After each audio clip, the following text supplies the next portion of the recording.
Hello and welcome to another stirring episode of the Feudal Future Podcast. I'm Marshall Toplansky. I'm Joel Kotkin. And first of all, Happy New Year. Happy 2022. Joel? Well, hopefully it's going to be better than 2021. Well, things are already looking up.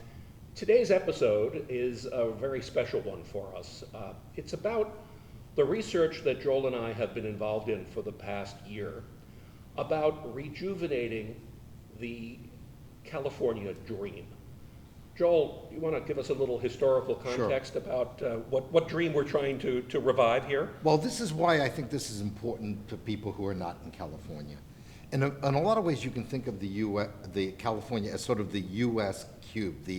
The California dream is the final, if you will, iteration of the American dream. It is this idea of an economy that is full of opportunity, that allows people to live a very high quality of life, that is driven by a very diverse economy and a very diverse population. And it really was sort of the dreamscape, not just of the United States, but really of the world. Everyone looks at California as this great model. And the problem is, it is still a great place. We're both still committed to staying in California, but things have changed. And that California model, as we can see it, and as we found in our research, is really threatened. And if that model doesn't work, it has a lot of implications for the future of the United States. Well, and it's just worth taking a second. After World War II, the economy of the U.S. was completely remade. And of course, California didn't have a whole lot of people in it, and the exposure of military people Right. and the industrial machine of the United States to California attracted people, along with the climate and all the other wonderful things that we like about California. Universities. Well, it attracted people to California, and it allowed us to create an entirely new way of thinking about what a place should be like. You think about New York or Chicago or Boston, the older models were really European models or early Industrial Revolution models. They weren't what California turned into, right? California turned into a land of opportunity where you could really remake a lot of the fundamental industries, a lot of the fundamental relationships between people in society. Excuse me. So it became a lot more of a diverse and open kind of an environment. And you think about it in almost every area, food, sex, entertainment, music. Right, all of the revolutions of people's behavior were associated with Architecture. with California. Furniture design. But what drove that was the meshing together of people who in older societies were kind of kept separate, right? By ethnic group, by racial group, whatever those distinctions were in old societies, that was blended together in the new society of California. And the key was bringing in new people all the time, getting new thinking. And that's why we have such a great university system. That's why we have such great experimentation with different kinds of technologies. It's one of the reasons why the space industry, for instance, grew up here, even though you kind of think of it as maybe a Texas or an Alabama thing. Really, most of the innovation in the space industries came out of And California. still, to a great extent, still. So the question that we have is, what's going on? Why is all of this seeming to stagnate? And is it in fact stagnating? So we did a lot of research. We have a research team of 10 people who have been examining the California economy, the California society for a couple of years now, and collecting statistics and doing research, doing surveys. And what we're finding is that California is no longer the preeminent competitor in innovation and in a lot of different industries. That in fact, other states are attracting companies, they're attracting jobs to their areas at the expense of California. And I think this is what's most disturbing is we feel that a lot of the California leadership is just delusional about what's going on. And I think there's a good reason for this, at least one reason, which is we have had very significant GDP growth.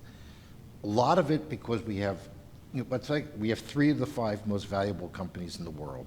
We have a venture capital industry which, although it's not as completely dominant, is huge. We have a large number of people who've also made a lot of money on real estate. So on one set of standards, California is doing as well or even better than the rest of the country. It's when you start looking at how that is working out for the average Californian, and you begin to find that given the cost of living here and given the lack of higher paying jobs, we have the highest poverty rate in the United States. We have the biggest gap between middle and upper incomes. We have just about the lowest home ownership rate. So there are all these things happening, and people are leaving. People say... Well, and that's really the point, Joel, is that this is not new. If you've been following us for a while, you know that we've been bringing out statistics like this. But what is new is that people are voting with their feet. And COVID exacerbated that to some degree, where people were basically saying, look, I now have options, even as a highly paid, professional services worker or innovation worker, to live someplace else. And by the way, I'm going to do that because I can't afford to live here anymore. And so in a lot of ways, we're worried that the state and its leadership are really sitting back on their laurels. There's a kind of a denial about the fact that we are in a competitive fight with other states who have a lot more intentionality about their strategies for bringing innovative industries, industries that California has said, well, we don't really want anymore, such as extractive mineral industries or manufacturing industries, and they're attracting them, and they're attracting the jobs, and people are going, why am I putting up with this? I mean, the statistic that our colleague Wendell Cox came up with, which is great, which looks at the cost of living and adjusts the median income based on the cost of living, shows that if you're living in Mississippi, you're actually making more, adjusted for the cost of living, than you are in California. Which is astounding, right? Because you think of places like Mississippi as always have been being associated with poverty. Right.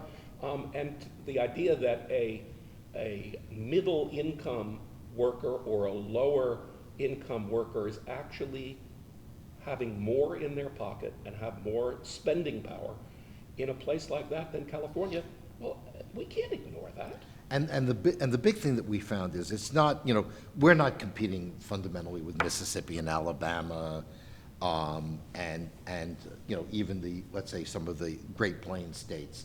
Who we're competing with, and we identified it, are states, Colorado, Washington State, Arizona, Texas, Tennessee, Utah, especially in, if you look at the innovation industries, right, the industries which are at the leading edge of the next economy.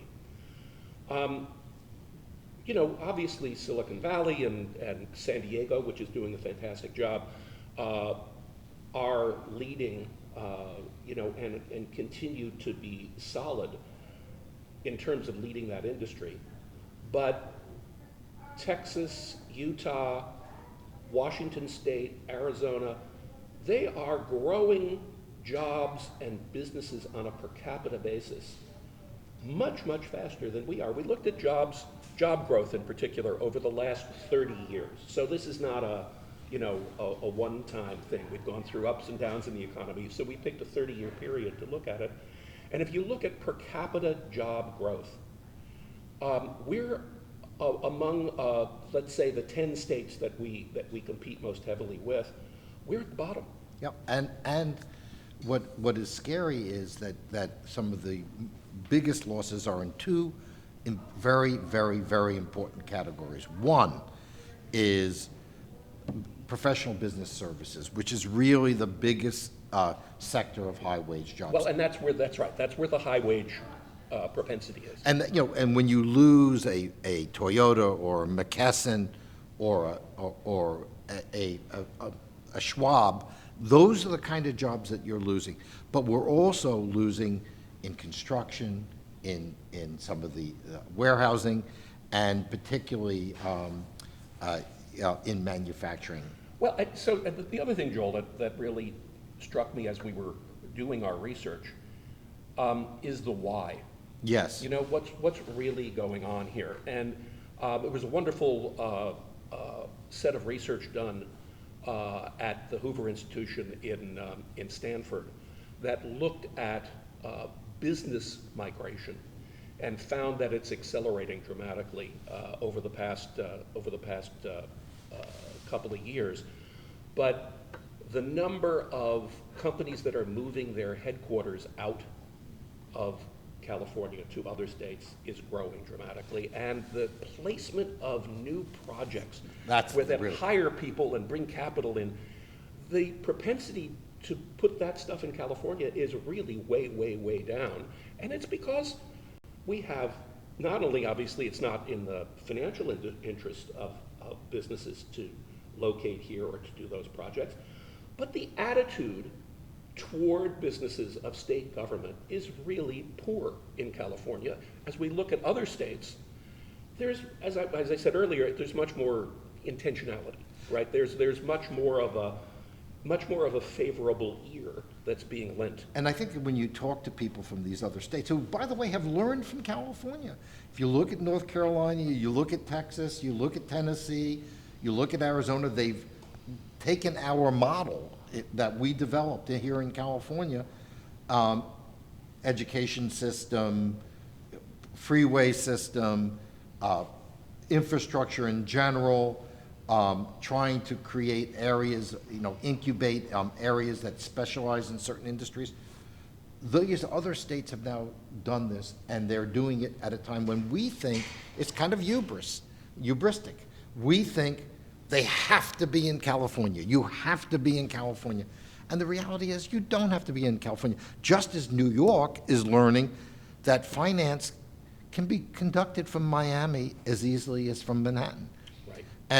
And so what we lose, even if we don't lose a headquarters, we lose the next step, the next expansion. So you have Apple putting a lot of their engineering now in Austin.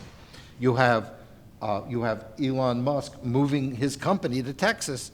And when you look about, okay, what is SpaceX, which I think is maybe the most important company in California in many ways in the long term.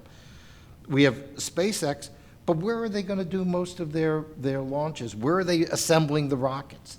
They're not doing it here. Well, it's worth spending just a second to talk about what we mean by hubris. Right. Right? In this particular case, it means we have our head in the sand. Right. Right? If you listen to what's coming out of the California state government, excuse me, the line that's coming from the economic development people is that we don't have a problem. That we're, number one, we have the resources, we have the infrastructure, we have the environment that is attracting people. We have the largest number of jobs. What do I need to worry about that for? So our head is in the sand. Yes. Not just because we're taking it for granted, but because other states aren't. And here's a very important point, because California leadership likes to think of themselves as embracing social justice and being places where, where California is a great place for minorities and outsiders. And the reality is, it's not that case anymore. Minorities actually do better elsewhere. Many, or say African Americans, are leaving places like San Francisco. Somebody even did a movie called The Last Black Man in San Francisco. Last Black Man in San Francisco. You have this very high level of poverty. You have California has most of the areas where it's hard for new home buyers to buy a house. So we've just sort of bought, or we've been sold a series of things that say, well, if you're against California, you're a conservative, reactionary. But I don't consider myself a conservative or a reactionary. Right. What I am concerned about as an old social democrat is what is going to happen to the next generation, to the immigrants, and to minorities in general. Well, and you know what? To some degree, Joel, we're being handed a gift in the form of COVID. I know that sounds a little perverse, right, given the tremendous, cost that COVID has had on society. But COVID is actually remaking a lot of the relationships between employees and employers, and government is usually late to adapt to changes like that. But for instance, the idea that now you can work from anywhere should be a trigger for government to create incentives for people to live in less expensive places and build out inland California. Right. It's not just here in the Los Angeles area where we are, the Inland Empire, but the Central Valley, the Sacramento Valley. There's a lot of things that can be done to create housing, for instance, in a faster way, and maybe ease up on some of the very restrictive regulations that have been put in place in the coastal plain. We can do things to be able to create opportunity zones for companies to not just do capital projects, but to create jobs and business establishments in these areas to be able to incent more people to move to less crowded areas. A lot of stuff that we can do in that regard. And you could provide, for instance, to reduce GHG, you bring businesses where people can afford to live, so they don't have to do the death march on the 91 every day, which does nobody any good. The move toward electric cars. Yeah. The whole notion that commuting is bad from an environmental perspective comes out of the fact that we have gasoline cars and we have pollution that happens. Right. Well, what happens when we move to gasoline-based cars? Do we still want to have the same mindset, or is it suddenly not so bad? And the cars, even that have gas now, are much more efficient, much cleaner than they were. So, well, and we can build. If you think about the range of electric cars, if we can create incentives for businesses to move to satellite areas, to inland areas, and have less pressure on longer-term commutes with no environmental impact, I mean, why wouldn't we do that? and then, of course, we can provide incentives for people to work at home, or for companies to have people work at home. By the way, other states are doing this. Right. Other states are very aware. I mean, I've worked in places like in Arkansas and in Tennessee, where they're encouraging this. California has a funny way. We think of ourselves as being on the cutting edge, but I think part of the hubris is we are so convinced that we have all the answers, we don't look around and say, well, what are other people doing? Well, and we're producing some really smart people. Right. Our university system is still is the envy of the world, right? Right. But look at what percentage of those people actually get jobs in California, right? The talent that is being created in California is largely being exported to fuel the growth of other states. And we are seeing at the same time a migration of educated, fairly affluent, younger families who can't have the California dream, so they say, all right, well, the California dream may be better than the American dream, but the American dream is better than no dream. And so you have that migration. And really scary to me is, I think the foreign immigrants have been the key, certainly in the last 20, 30 years here in California.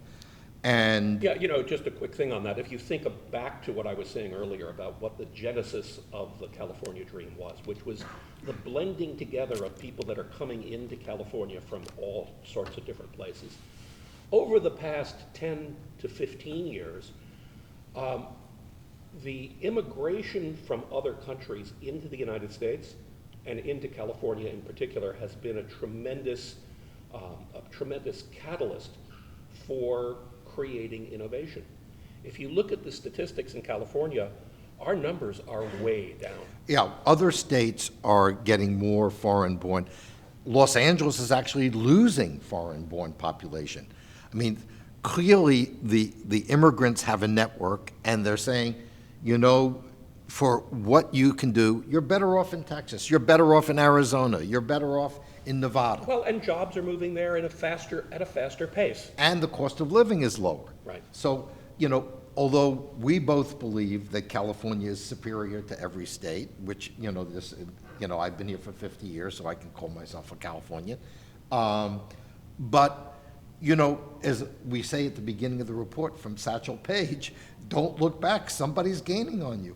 We are in a competitive situation, not just with other places in the United States. We're competing with India, particularly on the software side. We're competing with China on almost everything. And we have got to realize that we as a state have got to up our game. And, the problem has been very unfortunate. Conservatives attack everything about California, and they think that any California dysfunction proves their case, and they can certainly make that point.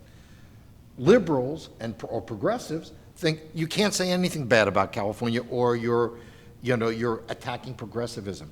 I don't really give a damn if it's conservative or liberal, progressive, reactionary. I care about how do we make life better for California, and how can we make it possible that my kids can actually have the option of living in California. And that's the issue. And it's this insane political environment where you can't say this and you can't say that. And I will say this right now. Many of our major newspapers simply don't cover what's going on. When we present to our very great editor at the LA Times, when we present stuff, she says, we send it to her, but she doesn't read that in her own newspaper. How often do you read that California now has the highest unemployment rate in the country? Right. You don't even hear about it. Well, and it's, people seem to be very happy to accept the top line of statistics, the headline numbers, without really diving into what's really going on. And it obscures a lot. And that's really, when you think about what we're going to be doing over the course of this next year in 2022, that's going to be one of our themes, one of our missions. We're going to be releasing our report at the end of January. We're going to be holding events across the state where we're going to be hopefully educating people on what the facts are and providing some suggestions about how we can change policies to be able to help California grow. And we hope you stay tuned to us and participate in some of these events, regardless of where you are in the state over the next year. And our approach is overwhelmingly the old Dragnet approach, just the facts. And most of of this paper is reports from BLS, from Census, from third-party sources, and in terms of surveys. And so we are not trying to spin something. We want people in the legislature and in business community and in the city halls to say, here's what the data says. Now, you can make different reasons why it's happening or how you correct it, but let's agree that we have a serious issue and that we need to address it. Well, and hopefully we will be able to create some sense of common will. One of the things that's afflicting society here as we start 2022 is this tremendous polarization. And as you were saying, one side doesn't listen to the other. But the problem with that is not just that we end up with angry debate, we lose a sense of common purpose. And that's something that I think the facts can help us really coalesce around, to be able to say, hey, look, what is it that we really want for everybody here? And that's what our goal is for 2022. So thank you for being such a loyal listener to the Feudal Future Podcast. And Joel, it's been a pleasure collaborating with you for the last year on the show, and hopefully 2022 will be another exciting year for us. And we hope that maybe we'll actually get to meet some of you. We're going to be sending out information on events, already one scheduled here in Orange County. We're working on several in Los Angeles, in Fresno, in Bakersfield, and in the Bay Area. And by the way, just one bald-faced pitch. It actually takes money for us to do what we do in terms of research. If you're so motivated and you think that what we're doing is important, we would love to have your support. If you go to feudalfuturepodcast.com, we'd love it if you could donate to our research efforts. It's a not-for-profit effort, and we would greatly appreciate your involvement. So thank you, and have a great 2022. We look forward to being involved with you.